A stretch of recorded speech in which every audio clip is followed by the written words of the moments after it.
Sorry. This is Carlos Santana, Senator Hirono's military and veteran liaison. Awesome. Welcome. Hi, Carlos Santana. Yeah. So he's heard so much about you folks, so he just wanted to sit Lie. in. Yeah. You lie. Do not. He has been avoiding us for 8 months. And finally he drew the short straw. I want to see if all the bad things she said are true. So far, so Has it been 8 months? Yeah. First time, we were laughing about it walking down the hall. The first time, there were 3 of us. It was me, Kate, and were you with us? No, I think I came the second or third. The second time, so there were 3 of us. We didn't know where we were going, and we were lost in the building. And all the offices were like, "Why are you here? And will you go away?" And you go away. Yeah. And so I didn't work, so. Yeah. Nope. And here they are. Still they we've persisted. come a long way, right? Absolutely. Yep. Nevertheless. Okay, so round of applause for her supporting Medicare for All. I was very excited to get that press release this morning. That's awesome. Yeah. And please tell her that, you know, we applauded her in absentia. Will do. We're very excited about that. Yes. Yeah. And, It's a long haul. Yeah, it's not going to be easy, but well, you know what? Colleen, I know Colleen's one of her big things about not supporting it has been like union support, that a lot of unions have like made contracts based on healthcare. yeah. And so I asked her, is it possible that like they can have an amendment that unions can renegotiate contracts, like if they had like made this contingency, like to take lower pay for healthcare things to try to garner some union support and get Medicare for All to pass? Okay. I don't know the answer to that. Yeah. I think a lot of it depends on what the financing part of it looks Yeah. like. Yeah. I think New York and California have done a lot of work in figuring out how they can maybe finance it for their states. Mm-hmm. And they're large enough states that, you know, it's something Hawaii couldn't figure out for the nation, but I think New York and California. There's a video called Fix It that talks about this, as well as just connecting to the efforts in California and New York. Is that from the old, is that draw from the old Saturday Night Live on the economy? Fix it now. I don't know, I just watched the video. Like that. But I think that's a key issue, and I think it might be a weakness of Senator Sanders' bill too, is that he's not explicit enough about how you're gonna pay for it. Oh, that's always his problem. Well, he did it during the campaign, because I just looked online again, and he had some sources for funding of single payer, so. I'm so sorry. Well, I appreciated the senator's language in the press release, that it's going to be a journey, and that we're on a path to a single payer, and how, I don't think any of us are wed yet to how we get there so much as we are that we get there. And obviously, she's had a strong and powerful voice for decades, but on this issue at this time, no one is stronger. Yeah. Yeah. You saw her floor speech. And she's had a couple, like we weren't just talking about these floor speech, but now she's had 2 or 3 that are pretty amazing. And then Before on the speech on immigration. this issue, on health issue?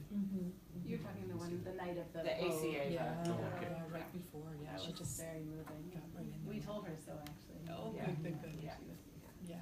Yeah, how was that meeting? I wanted to be a fly on the wall during that See, and he meeting. takes all the glory, doesn't he, Yeah. that Alan? It was fabulous. Good. It was fabulous. It Good. was so good to see her. She was, you know, they talked about feisty being her adjective. She was feisty. But she was, you know, we've been lucky. Well, we've been blessed to have the delegation we have, and you've all been wonderful, and mostly all been wonderful and generous and spending time with us. And we feel like we've gotten to know her now, and certainly gotten to know you guys. And that day, I think, reaffirmed what we all felt intuitively, was that she was with us. Yeah. And in turn, you know, we've got her back. So, She appreciates that. I mean, the more she heard about you, and then you folks showed up at the town hall, and then she got to meet you, and, I mean, this is a serious, committed, articulate group. We appreciate you. Can we talk about DACA and Dreamers? I met our first DACA applicant. He came to the office, young man, 22 years old, been in the US since he was 4 years old, and just scared as can be. Sure. You know, so, for those, I'm sure you know, for those who have already submitted their applications, whether it's new or a renewal application, as of September 5th, then they'll be adjudicated as normal. But going forward, that's what we need to address. And where is the senator on Congress addressing the issue? Oh, she is very committed to that. I mean, she's had her legislation, the Dreamers Act, and so she's going to push as hard as she can. Where are you, Gail? You want to talk about families and, you don't have to talk about the wall, but also preserving families and not requiring these kids to turn Okay. on their parents? Yes. Oh, And again, we were talking about what is tactics and what is relating to getting DACA passed. And obviously, we'll need Republican votes. Who knows where the president stands on this. But I think the DACA dreamers have made it the American DACA dreamers have made it very clear that they're not willing to get DACA passed. And we say, well, it's not their fault, but punish the parents who brought them over, or to build a wall as a trade-off. And again, we talked about the strategy is, as you say, we don't know what the Republicans will do. But we're asking and hope, and our senators have led the way, that all 48 Democrats will stay together in supporting the DREAM Act and not trade away, the rights and endanger parents or other immigrants, and that we know our senators have stood clear and strong on this, and it's a fight that we have ahead of us. But, I think we all feel very strongly about supporting our senators, but we're not trading away other people's being imprisoned and deported. I think, one other thing that had come up in discussion amongst Indivisible was how much to play hardball to get this thing passed. And there was certainly a group of people who felt that it should have been attached to the Harvey relief bill. And I don't agree with that. I think that was a little bit dirtier than I think we want to play, but I do think that there will be upcoming must-pass legislation where it could make a lot of sense to really try to play hardball with it. And there's going to be Florida relief right behind that. Yeah, and this is something that really can't be negotiable. We decent Americans, and if you look at statistics, even I recently might have been on the Pod Save America podcast, 57% of Republicans support doing something to allow the Dreamers to stay here, and something like 75% of all Americans. So it's something that we as a nation are in favor of. And we need to fight for that, because ultimately every single representative serves their constituents. And not just, Mazie and we are pretty much always on the same page, and we love her for that. But meeting with the other female senators on those dinners that they do, and other opportunities. I mean, she shared with us something that I would have never imagined, that Jeff Sessions, I think, was like the co-sponsor of the first legislation she ever introduced. So if she's really that freaking amazing at reaching across the aisle, that she can co-sponsor something with that crazy lady from Idaho or Montana, what's her name, Little island in the. Yeah, or Jeff Sessions. Yeah. Please tell her we want her to work so that we don't have to play hardball, but to make it clear that we will play hardball if it's needed, because we're not going to sacrifice nearly 1 million young people who contribute to this nation in myriad ways. And these are educated young people who are committed, and Yeah, and let's try to dispel some of this nonsense that they're criminals. Well, you have to have a negative criminal background check to apply, to qualify for DACA. You know, and then many other, you And know, they don't get nonsense any things that are- welfare. Exactly. No, but that all fit, I mean, that all fits like Trump's propaganda to try to like target these communities, you know, and make them out to be these criminals. And like the result is that we're now creating vulnerable communities, you know, like rapes have gone unreported 25%, I think, in arrays, and undocumented communities, which we know statistically have the lowest crime rates compared to others. And so, I mean, like, First Communities just fits that propaganda because he's trying to target and make these people out to be bad guys, right? And so we need all of our representatives fighting against that and calling out lies when they're lies. I just sent an article to the newspaper, I don't know if they printed it yet, but it was about the unreported rapes and domestic violence, Yeah. because they're afraid of being deported. Yeah. So I don't know. And rightfully so. I mean, Absolutely. parents have been deported bringing their kids to school, And I think that's, going to citizens, church. yeah. there's bills that I know is in the House, and I think that there's a companion one in the Senate, but I don't know the number, that is to reinforce and strengthen the protected places that ICE can go into, so like not into shelters or into traffic courts, or keep some places like safe for these communities. So I'd like to see all of our MOCs on board with those.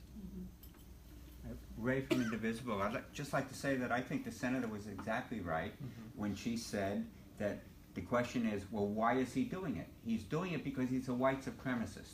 So when we talk about convincing everybody of everything, remember, the Republicans want to throw them out of the country because they want ethnic cleansing. They don't want them here. They don't care if they all have degrees from Harvard. It makes no difference. They don't want them in the country. They want them out of the country.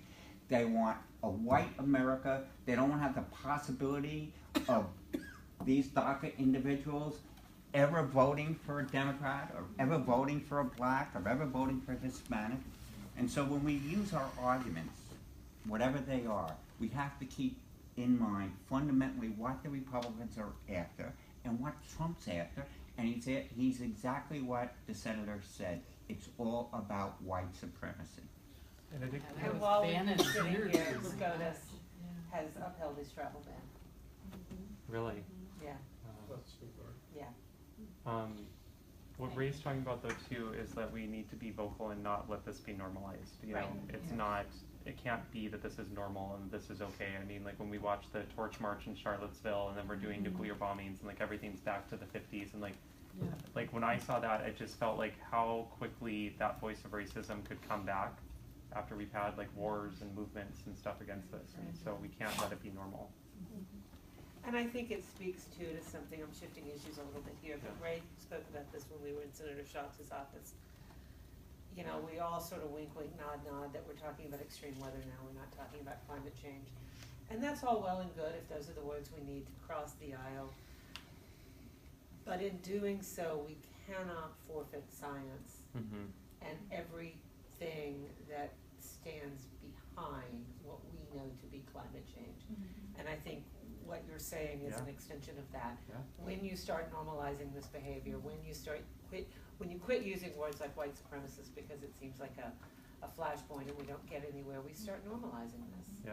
And we make it okay. And we got 3+ more years to go potentially. We can't make it okay.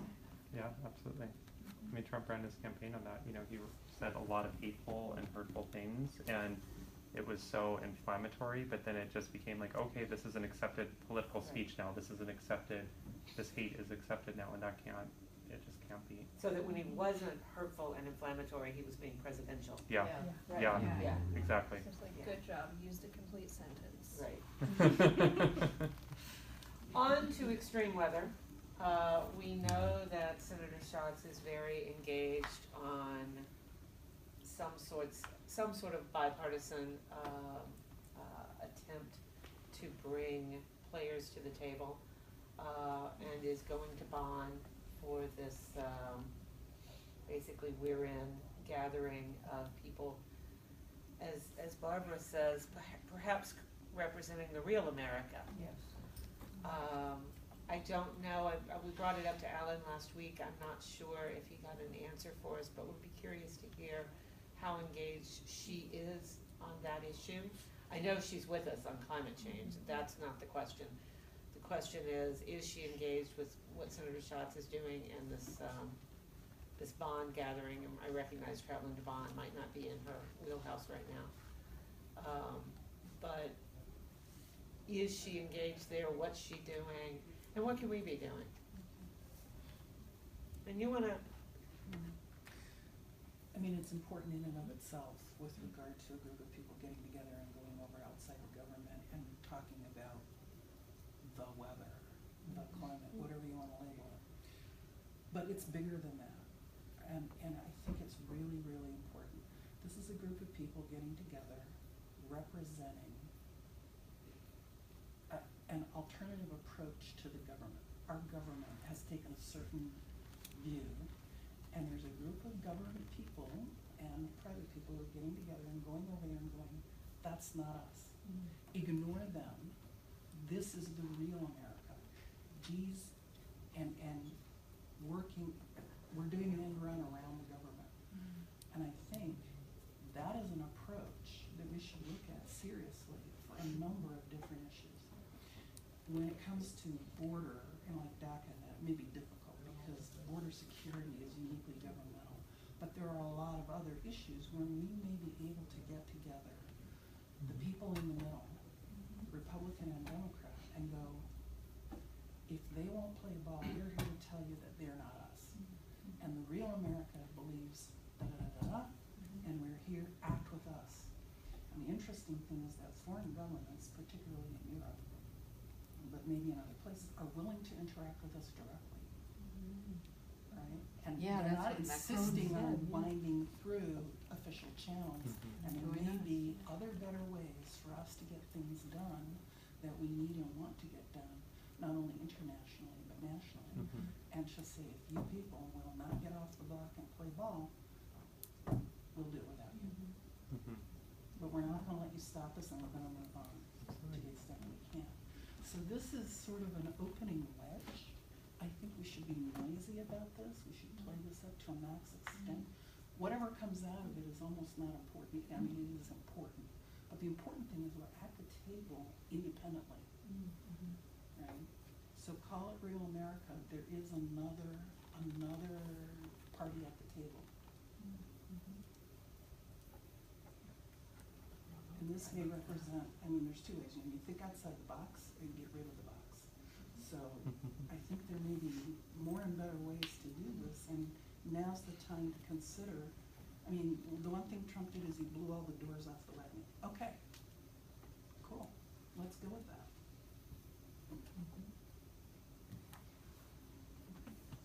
you know, the conversation that we had upstairs and we've been having amongst ourselves, you've heard about us, that's why you came to see, like, just how crazy they were today.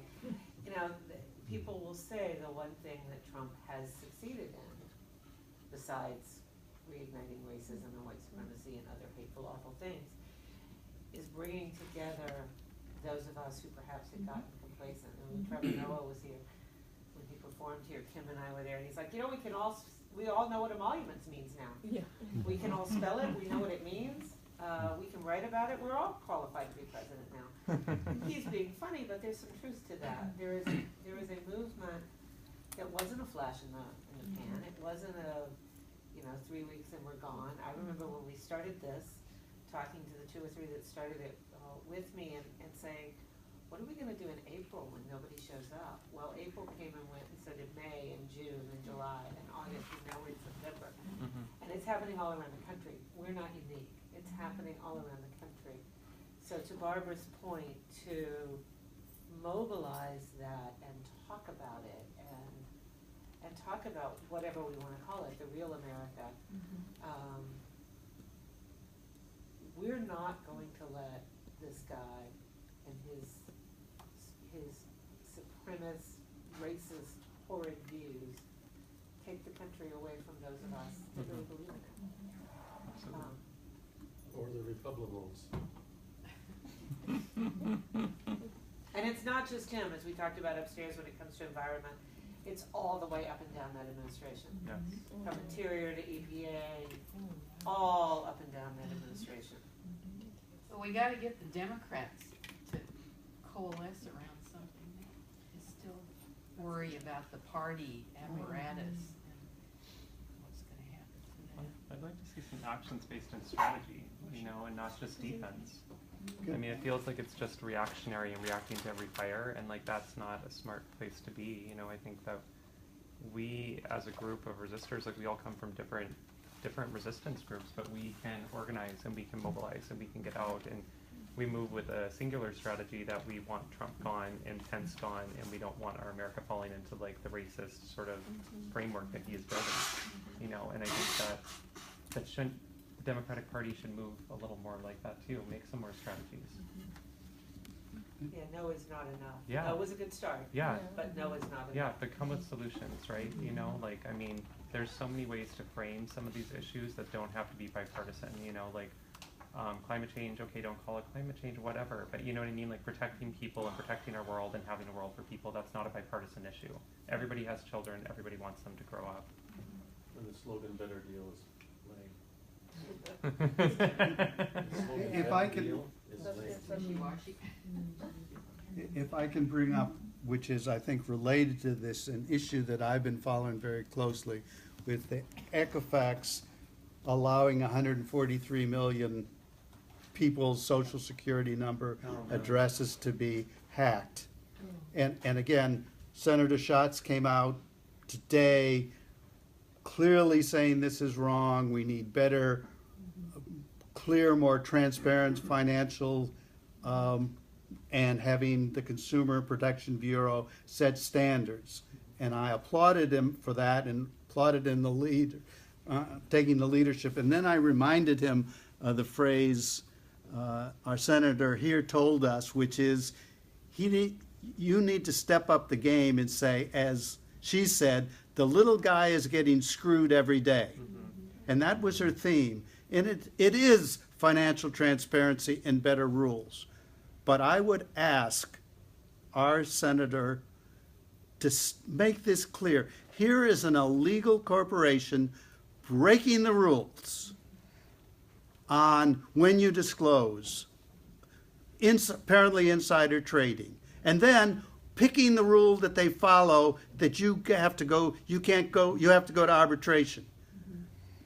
We're asked, you know, you got to keep your credit score in line, you got to do all these nice things. We have to follow the rules, but we allow illegal corporations to set the rules, pick their own rules that they follow. We're asking them to be responsible, and again, I would ask Mazie to continue. We need to make sure the little guy doesn't keep getting screwed. Yeah. Yeah, they have too much. And that is an affirmative policy. And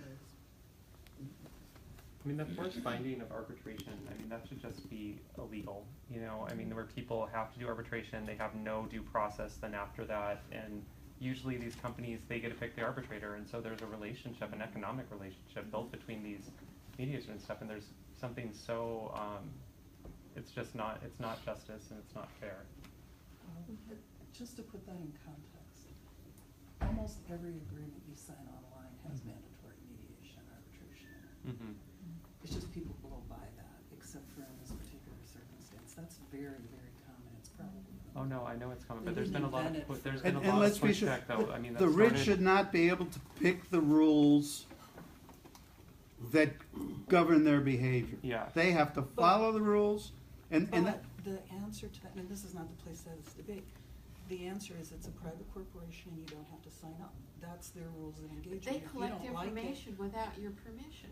Right, well, that's net neutrality issues, that's security issues, that's a different issue. But we can talk about this Okay. another time. It's just, their answer to that is then don't sign up. No. but Congress, It's not mandatory. When it's mandatory, I agree with you, Right. they shouldn't be able to do that. I do hear that, but there is a lot You of put push in a lot of other states with like FCC and other things to look at that and make that illegal. Mandatory mediation. Yeah. In the No, not science. mediation, but arbitration. Arbitration. Arbitration. That's another issue again, Mhm. right? But it's not, I just wanna say, it's not specific for Equifax. Mhm. They didn't invent it and just weasel it into. No, I know they their- didn't invent it. But right, it's but still- illegal, it's still- again, Can we speak this is what, Well, Yeah. yeah, I want to get back to something that Maya brought up upstairs, because I think it's relevant to Senator Hirono, and I think she would she would feel equally strongly about it. We're all in a dither in the States about Harvey and Irma. But those are perhaps some of the least of the extreme weather we're seeing around the globe. And will you talk about, share the same things you said Millions of upstairs? people have been displaced from their homes in Southeast Asia, thousands, if not tens of thousands. I think it's not tens of thousands, but some number of thousands have been killed in floods over the course of this summer, and landslides. There was a landslide in West Africa as well that killed, I think, a few dozen or more people. So these things are happening around the world, and when Barbara was so eloquently talking about real America, one thing that came into my head is that real America cares about other people. We don't just care about ourselves. We, for better or for worse, we've been the world's policeman and the world's, money giver, rescuer, sender, and so on for decades. And that's something that, to me as an American, makes me proud. I've traveled the world. I've done aid work myself. And I want to see that we still stand by those principles, that no matter how bad Harvey and Irma are, and indeed they are terrible, we are still in a privileged position of having more wealth and more resources than the vast majority of countries in this world. So I would love to hear the senator just acknowledge the breadth and depth of suffering that is going on in other places in the world related to climate change or extreme weather, whatever you want to call it, in Southeast Asia. And also, she's been an absolute champion on human rights, immigrant rights, refugees' rights. And what's going on in Burma and on the border to Bangladesh with the Rohingya now, over 300,000 people have fled. A couple thousand have been killed. The numbers are, of course, very vague, but there are stories of decapitations, hangings, torture, gang rape. I mean, it is a genocide unfolding in front of our eyes, except we're not reading about it on Facebook because it's not being talked about. You'll find it on the 3rd or 4th page of the New York Times or Nicholas Kristof's article this Sunday. But it isn't something that we're really paying attention to. And I think as voices of moral good in this world, we do have a responsibility to call that out. And many Nobel Peace Prize winners, including Malala Yousafzai and Desmond Tutu, have spoken out specifically against Aung San Suu Kyi for not denouncing that genocide. And to me, it's really tragic. She's somebody that I respected and was in such awe of, and now I just feel so disappointed that she seems to be blind to justice and to be denouncing it as fake news. So there's an awful lot of fake news out there, but that's not it. Sorry, that got a little bit longer than what I meant, but what I mean is, let's stand up for human rights, let's acknowledge suffering and evil elsewhere in the world, and remember that we, real America, we still do have a voice for ethics and for moral good in this world. Well said. Well said. Title IX? Yep.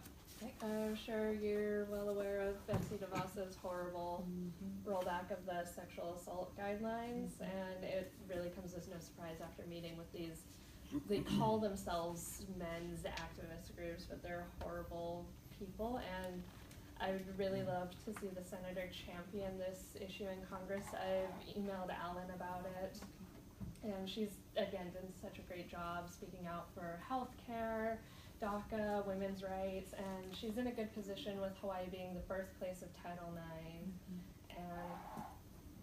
And I was really disturbed at the language DeVos used, where she was absolutely dog whistling to these groups of rape deniers, where it's like, of course you have to consider the accused, but false rape accusations are such a small amount, or whatever she puts in place, it's going to be worse, and it's not going to serve survivors. So I just really want loud, vocal outrage.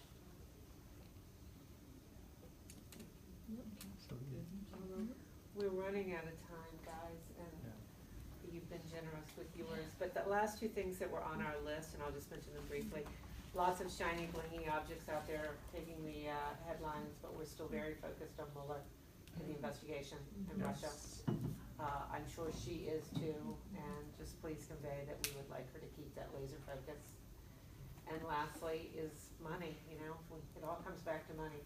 the debt ceiling deal, certainly a surprise to all of us, and lots of reasons and speculation about why Trump did what he did, but we do have a debt ceiling. That's a nice breath of relief, but we still need a budget.